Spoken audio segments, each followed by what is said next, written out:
All right, I'm gonna go ahead and get started. So link is in the chat if you would like it. And this time what we're going to do is talk about some specialty tools. So these are ones who can help students with specific tasks, but also you for specific things like assessments, formative checks for understanding, all of that jazz. So we'll be looking at Read&Write for Google Chrome, which is a classic, a favorite. We'll also be looking at Goblin Tools, which is a newer one. And we'll also be looking at just some other tools for assessments like Quizizz Ai, which is a little bit different than just standard quizzes, and Blooket. So game plan is to cover these four, and then you will vote at the end as you have been for some of these other sessions. And I am really hoping that the weather cooperates for us to get through this presentation. Supposedly, it's supposed to start torrential downpour and hail and thunderstorm any moment now, according to what I've been told. So we'll see how that goes. The morning session this morning, I lost power like 3 minutes before I was supposed to start this Zoom. So that is why it was canceled and why we didn't do it. So this afternoon is our one shot to do this presentation and for me to get a recording. So hopefully we could make it through. Otherwise, my slides will kind of advance you through the different resources. So I'm going to turn on the transcript, closed captions here, if you like to have that as an option. All right, and we're going to go ahead and get started. So our first tool we're going to be looking at is Read&Write for Google. So if you've been in BCSE for a while, which both of you have been here for a few years, then you'll probably know this one already. So we do have the premium version of this tool. So all of our students, all of our staff have access to it, but there are some new features on Read&Write over the last semester and a half or so that haven't always been there. And there's actually going to be some really exciting new updates to this tool over the next few months because the company that owns Read&Write for Google, TextHelp, has actually purchased or acquired another company called Don Johnston, which is a very similar type of accessibility assistive tech tool. And Read&Write is going to be absorbing some of the features of those tools into the Read&Write toolbar. So I really think you're going to be excited about those updates. I can't share all of them with you yet. Just know that I'll be a little vague here in saying that the updates will really be helpful in the area of writing for our students and giving them more support in that area.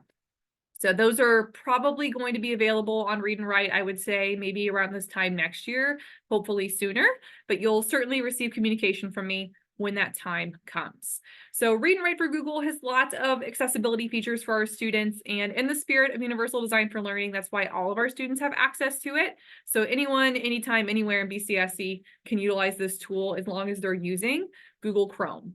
There are some new AI features, and that's the new piece that's been added in the last year, including a Rewordify feature. So Rewordify used to be its own application, but now it's baked into Read&Write, and then improvements on a predictive text tool or writing tool within Read&Write as well. So what I'm going to do is walk you through some of those features as well as showcase some of the new so you can get an idea of what those different tools look like. So some of the tried and true features within Read&Write Google are the dictionary, the picture dictionary, text-to-speech, and translation. So it's really just nice that we have all of these tools baked into one. Technically, our students have some features like this on their Chromebooks already, but they don't always live in one little button like they do on Read&Write. So you can easily access all of these features through the Read&Write toolbar at any point in time. So if I pull over an example here to show you. So we have just a document here for this activity. Read&Write is this purple toolbar there. If it ever is hidden for you or isn't pinned, then you can come here to your little see-through puzzle piece and pin it. So it's there and easy for you to access. And this is where all of your different extensions will be that you might be using. Right? So if I wanted to leverage Read&Write, super easy to do. I click that toolbar and then it's there. I can technically drag it down to the bottom of my page too. I personally prefer to keep it at the top of my page, but that's just me. If you are curious, we have another accessibility tool that's really more for math and science called Equatio. That one typically goes down at the bottom of the toolbar, but you can always flip those if you need to as well. So using the dictionary and picture dictionary in Read&Write is super easy to do. So I could highlight text on my screen and It can pull up the dictionary. I can also do this on websites and using the screenshot reader. So the screenshot reader is super helpful if maybe you're looking at a PDF and it's having a hard time figuring out where the letters and the characters are. Screenshot reader on Read and Write for Google will take a picture of it and work with it a little bit, work its magic, and then makes it to where you can use some of these features. So it basically transforms it to where it's OCR. You're an accessibility and computer nerd. OCR is optical character recognition, to where a text-to-speech tool, like the one that's baked into Read and Write, can figure out what the letters are. So it's not a picture anymore. It actually looks at specific keyboard characters, letters, and numbers to read it out loud. So I can have all of these different buttons pulled up at once. So we have the picture here, we have the picture dictionary. I can also drag and drop things from the picture dictionary onto my Google Doc as well. So that's kind of one of those nice features, is that it's a nice way for you to build some icons in your classroom.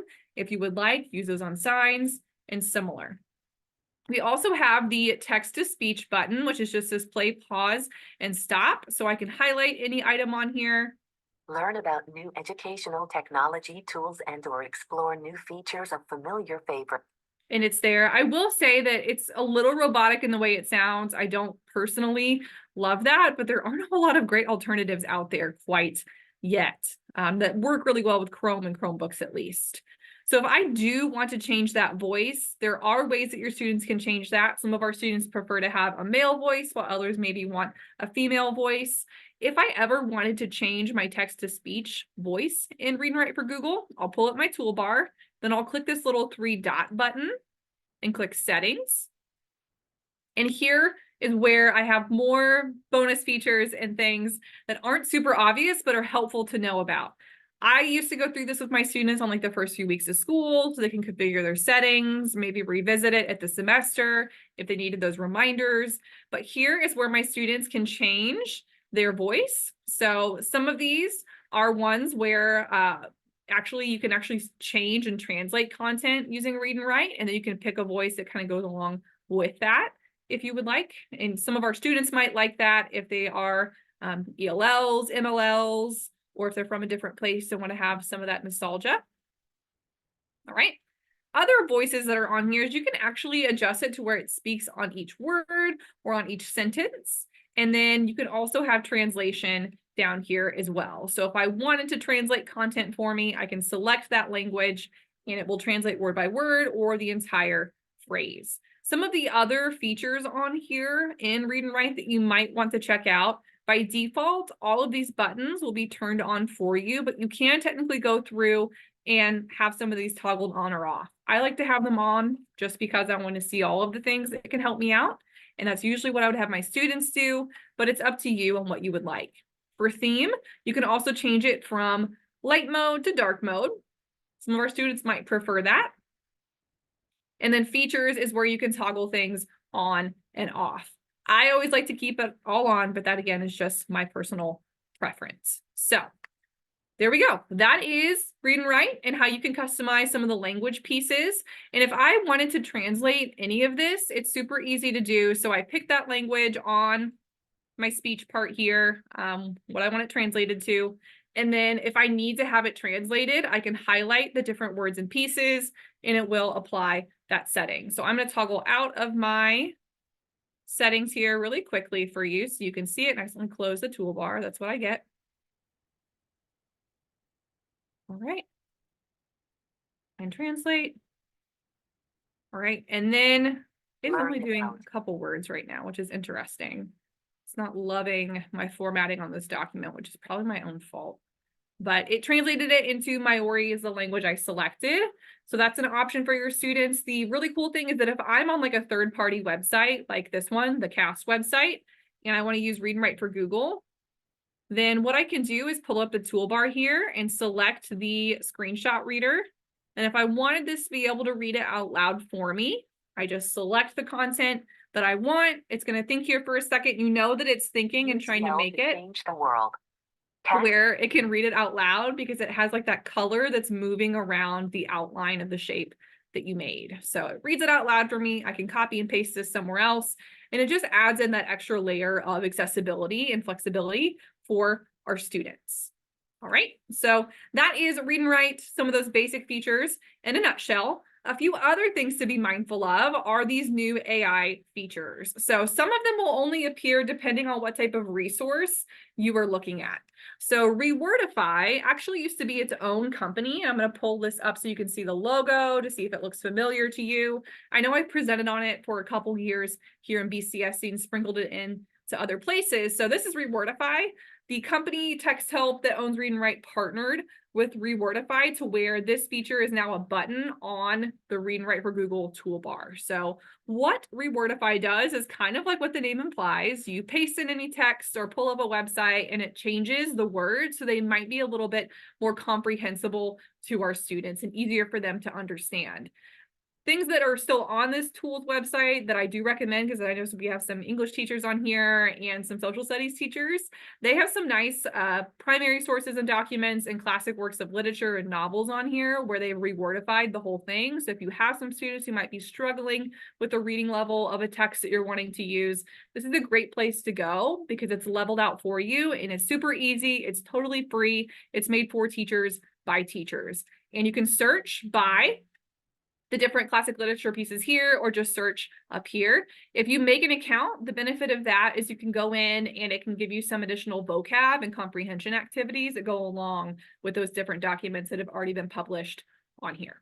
So that's just, this technically Rewordify isn't one of the tools that's on here, but I just love it anyway because I think it's amazing, especially since we have so much change and we have so much diversity in our reading levels in our classrooms.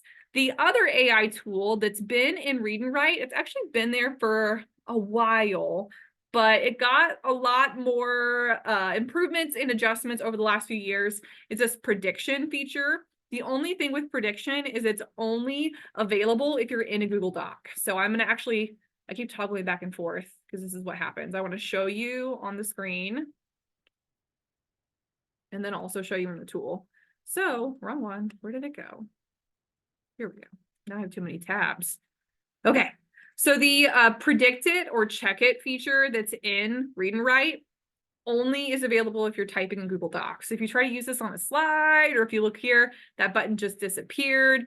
It's not quite the same if I'm just on a website. So just pieces to know there. It is a little buggy as well. I don't know if they're still working through some of the different features and improvements to it because it is new in terms of the updates it received, but I have had some mixed experiences with it. But the Rewordify feature, if I pull up this website, it only is going to show up on websites. It's not going to show up on a Google document. So there's a little bit of mix up there with what these tools can do. So the cool thing with this Rewordify piece is it almost acts like the simplify button to where it will reword some of the different pieces of text on a website. So I think I probably didn't pick a very good website here to show you this because there's a lot of like multimedia rich content on here. Let me see if I can find one that's more of like a blog. I know. Because this blog's amazing, we'll just go here and we'll see if I can get it to play a little bit nicer. All right. It is not wanting to. Interesting. Because I use it on this website. Ah, there we go. Now it's working. Okay.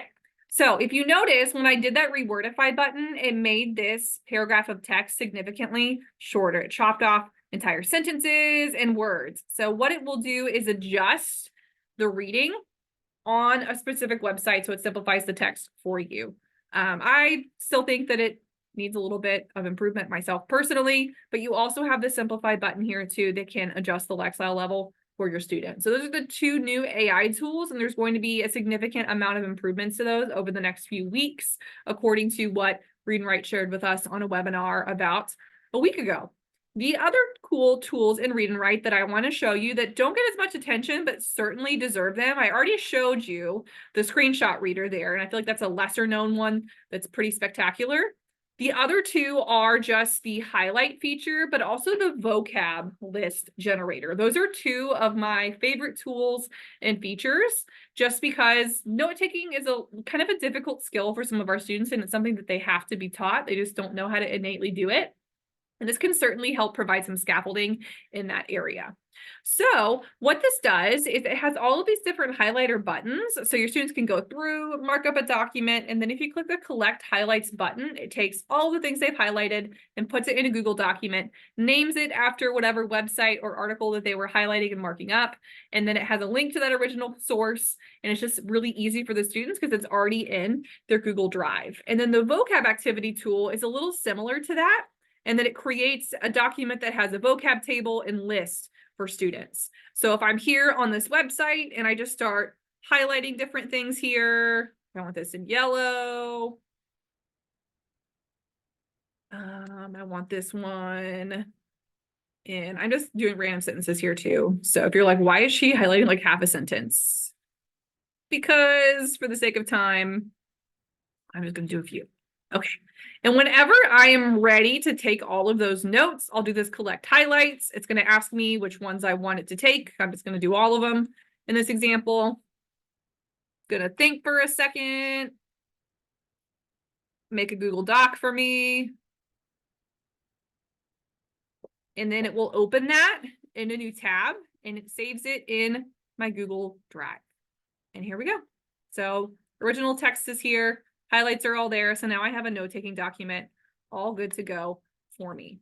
The other one I want to show you is right beside it in its vocab list. So if I go through and highlight different words on my screen, then I can use the vocab tool as well. What that does is it takes individual words that I've highlighted and puts it in a table with a definition, and it uses the picture dictionary as well. So this is really great for some of your ML students. The irony of me using an ML article is not lost on me for this, but it does a really good job of giving like a really quick table note-taking template there for your students. So if I want to go through and highlight a few things, and vocab activity is right beside collect highlights. Select it, do okay. And the same thing, it's just going to make a document here for my students. I kind of feel like the vocab one is not one that's talked about very often, but is equally amazing just because it takes seconds to generate a vocab activity for your student. And for a lot of these, I didn't pick a very good word there for it, but it puts multiple definitions here so then your students can go through, use some context skills to figure out what definition is probably the most accurate. It puts pictures, and then they can write their own personal notes off to the side. So just a way to scaffold that for you. And if you forget to make a note-taking guide for your students that day, they can be self-directed and do it themselves. And that is just some examples of Read and Write for Google. So the next tool I'm going to show you is one called Goblin Tools. And I have presented on this one quite a bit lately because it's pretty spectacular and I really enjoy it. And I think it's changed the way that I get my to-do list items done, and hopefully it helps you. So Goblin Tools is an AI tool, but it's a tool that's focused on productivity. And specifically, it was designed for neurodivergent learners, and the person who made it is neurodivergent. He has ADHD and wanted to make this so he could be more successful, but also sharing it with others who might be like him. And what this tool does is it helps you take all of the things that you need to do and break them down or chunk them into smaller tasks. It can help you estimate time to complete those. It can also help you with writing, gauging the tone of someone's writing or what you're trying to say, and even helps you meal plan for the week if you're needing assistance with that. So lots of different tools baked into one. The web version of this tool is totally free. If you want to be able to save your to-do list from your computer to your cell phone and kind of have that working on any device, the mobile app is a one-time fee of 99 cents. So it is pretty low cost, if you ask me, kind of worth the money. But it's a fantastic tool. So I'm just going to walk you through some of the different tools within this tool. And the first one is the Magic To Do. And this is my personal favorite out of the Goblin Tools suite. So this is where I pull it up. I can add all of the different things. I can almost like word vomit or brain dump all the stuff that I need to do. So finish, grant presentation slideshow, practice presentation, finish, Canvas, update, email. There's actually no Canvas email, so don't freak out. I'm just coming up with random things at the moment. April news letter draft. So I can also voice type those. If you see a little microphone off to the side, that's what that's for. And then this little spicy meter here is amazing. So this is where I gauge how much I want it to break down each one of these individual tasks. So I'm going to have it stay at 3, but if I want it to be broken down more, I would increase the spiciness. And whenever I am ready to go, what I'll do is ask it, oh, I forgot to sign in. I'll have it break down my tasks.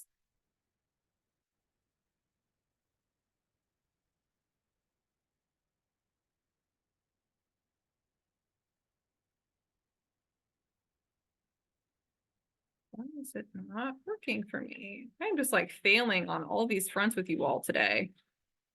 See if the enter will make it go. There we go. All right. And if I wanted to estimate these tasks as well, this is where I can have it estimate how much time for each one of these items and have it break it down. So we're going to see if it cooperates now. There we go. That's what I wanted to do. All right. So here we go. It broke down my 2 tasks here of my newsletter and my presentation. And then if I want to take it even further, if I hover over here, I can estimate this. I can add my own subtasks, or I can have it continue to break these different tasks down. So the time estimations, I do feel like it gives probably way more time here than what it might take me to do. But personally, I need that reminder. I sometimes think I'm much more efficient than what I really am. So this is a nice humbling reminder from time to time. The other buttons that are here on Goblin Tools, the formalizer helps with writing. So if you want your writing to be more professional, less snarky, if maybe you woke up on the wrong side of the bed that day, more sarcastic, always be cautious with that one, grammatically correct, all these different pieces. The judge helps you gauge someone else's writing. So again, there's some nice accessibility features baked into here that your students can use. They can voice type. This is super helpful for some of our students who need assistance in reading the tone and emotions of the other classmates and peers around them. Estimator is like the magic to do. It helps you gauge how much you need to do and how much time it will take you to do that. Same thing with compiler. It turns all of the things that you're thinking about in your brain that you have to get done and turns them into actionable tasks. And then compiler, it's not compiler, the chef is amazing because you type in ingredients that you have on hand at home, and then it helps you create a couple of different meal plan ideas based on what you have already. So if you like to meal plan and things like that, it's a free tool. Totally fun to use, and it actually gives some pretty nice suggestions. And if you have any food allergies or dietary needs, it also considers those and gives accurate pieces related to that. So that is Goblin Tools. The web version is totally free. It is available for your students to access as well. It's not blocked or anything.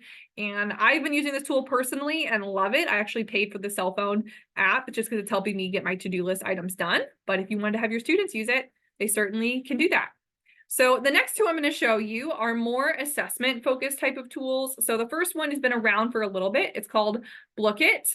And it's totally free to use. There is a paid version of it, but I don't really know why you would level up to the paid one because I feel like you can do a lot in just the free version. So it's almost like Kahoot and Quizizz and some of the other ones that are out there, and that it's a game. Gamifies the learning experience to test your students' understanding. But it's nice because there's multiple games within Blooket. So Kahoot is kind of just a Kahoot. There's only a couple variations of the game. Whereas within this one, there are several. There's anything from single player to multiplayer to teams to where you can set it up to where students are playing at their own pace, teacher pace, set it up for homework. And that's part of the reason why I think lots of teachers like this tool. So there are so many games in one. You have a lot of flexibility in the timing and pacing of those activities. So here's just a screenshot, an example of some of the different games within this one game.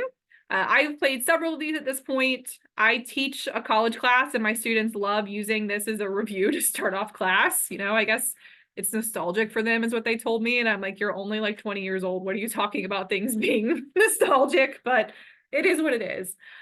So they love playing this. So it's, a fan favorite of all ages. And we've played different games within it. It's been super fun. So it's kind of like what you use on Quizlet or some of the other games out there, and you make a set of questions, and then that's what goes through on the game. And on my screen here, I'm just going to show you an example of what this looks like. Here are some different ones, sample sets, questions, things like that. And if you are someone who uses the tool Quizlet a lot, you can actually import a Quizlet vocabulary set, or maybe even one someone else made. You can import that into Blooket and make it a game. So I love that because I use Quizlet a lot, or I would borrow other people's because there's so much vocab and social studies.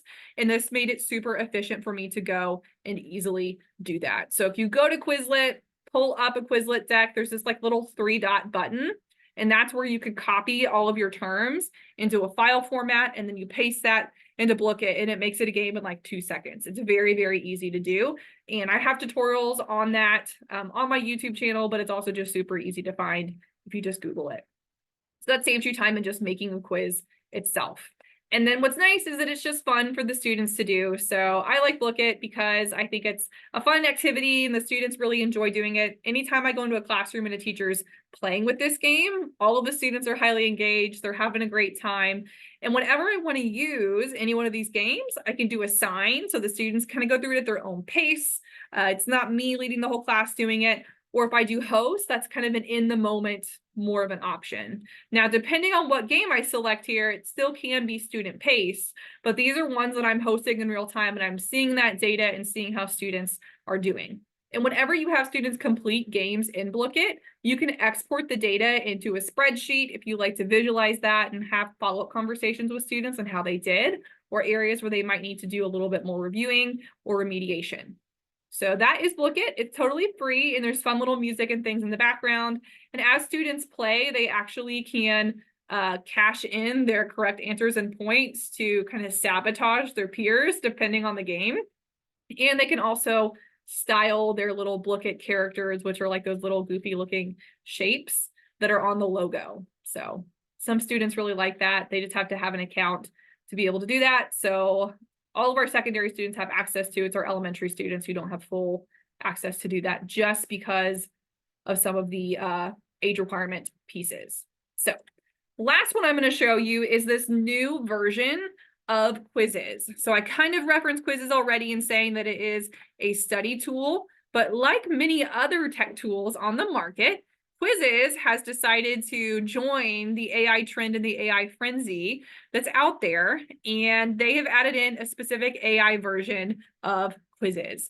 So what that does is it acts like an AI assistant, so it can help you create quizzes. If you just type in the topic and the grade level, you can paste in a link and it creates them. And the GIF that's kind of at the top of my screen in the corner is walking you through that. It actually shows you what this person did, and it generates questions. You can ask it to make difficult questions, more simplified ones, and you can export them elsewhere, or you can play a Quizizz game based on what it creates.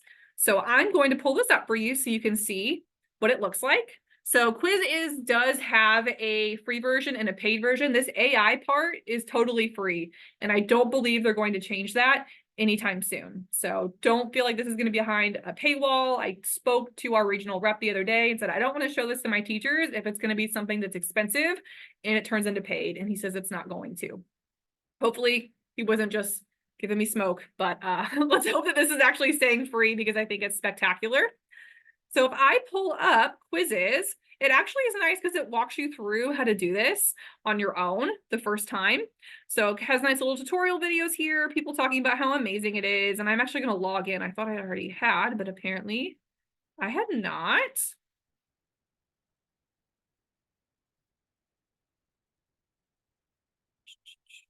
And that's where you can access your existing quizzes, or if I want to start using Quizizz AI right now, this is the first thing it's going to show on the screen. So if I have a YouTube video, I could do that. I can import my own Google Slides, PDFs, from like a reading or something, if we're doing that, from a link, like a website, whatever I would like, right? I'm going to do, and I know we're at 4, so I'm going to start to wrap up here pretty soon. And I'm going to do grade 7 history. Let's do 10 questions and then generate. And if you see this notice up here, they do have a Chrome extension. The nice thing about the Chrome extension is if you're wanting to use Quizizz AI to make quizzes for a website or an article or YouTube video that you're doing, it's nice because you don't have to go to Quizizz. You just click it and it works right then and there and then saves it on your Quizizz account. So that's really nice for efficiency. So I'm going to select some subtopics here. Actually, we're going to click all of them because that's how I am. I want all the questions. It's going to think and think, and here we go. It is making my quizzes for me. And what's amazing about Quizizz is that whenever it makes questions for you, you can print them, you can assign them to students to complete at their own time, or you can host it live in the game. And the amazing part about this AI feature that I'm actually going to pull away from here so I can show you for sake of time, because it's still making some quiz questions for me, but I have some screenshots like this, is that you can have it enhance your questions. So this is kind of silly, but you can make the questions sound as if Yoda was the one writing them. I saw earlier where an ELA teacher had done this and had asked the questions to be sounding like they were written by Shakespeare because it was an intro to some Shakespeare topics. So it was a very low stakes assessment because the students were still learning that, but you can add in all types of custom prompts to make it more fun. And then after your students participate with this on the Quizizz dashboard, there will be a button that pops up for Quizizz AI, and it can basically interpret your students' data and performance for you. So you can type in a prompt like, what are my students struggling with? Or what were some of the trends? So here are some screenshots that I grabbed from an algebra example that I pulled from one of our teachers in a different school district that I'm friends with because they've been using this a little bit more heavily than we have.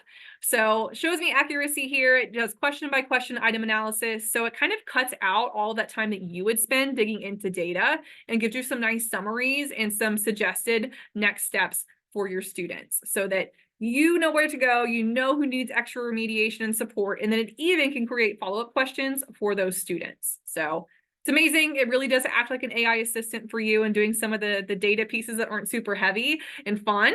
But then there also are translation features too. So right after you make a quiz with Quizizz, or if you're just wanting to get started, here's an example. This person uploaded a PDF on photosynthesis, and you can have it translate that and translate all of the quiz questions for you. So pretty amazing. Fun tool. This is totally free on Quizizz right now, and I really recommend that you tinker and play with it. I've been pretty impressed in what I have done, and it does a pretty good job even with some very obscure topics, because I like to challenge those tools by putting in things that I know aren't easy for it to just use Wikipedia and look up. So I'm over time, so I want to make sure that I give you the resources here. So those were our 4 tools today. So we had Read&Write, we had Goblin Tools, we had Blooket, and we had Quizizz AI tools specifically on Quizizz. So I'm going to drop in the survey for you to vote on your favorite tools. And it should be set up to where it allows you to vote. After you fill this out, you'll get your PGP emailed to you. And I will say, looking at the results from the other sessions, the tools moving on so far, Canva and Diffit are moving on from the multi-purpose tools section. Magic School and CuriePod are advancing from AI tools, and then specialty tools and creativity tools to be determined based on what you all think today. So I'll give you a few more minutes to fill that out. Our next sessions will be on Thursday of this week, and that's what we'll be looking at creativity tools. So Book Creator, Flip, Screencastify, and Adobe Express. And I really think you're going to like those tools, especially for this time of year as we think about projects and creative things for our students to do. I really think you're going to love all 4 of those tools. And I don't envy you when it comes to voting and deciding on your favorites to advance. So I'm going to pull up my slides one more time for you. I have too many tabs, story of my life. All right, so next session, Thursday, I will have a morning one unless something changes or I lose power again, hopefully not. Otherwise, have a great rest of your day and hopefully you get out before this weather because I think it's getting dark and scary again outside, and have a great rest of your evening.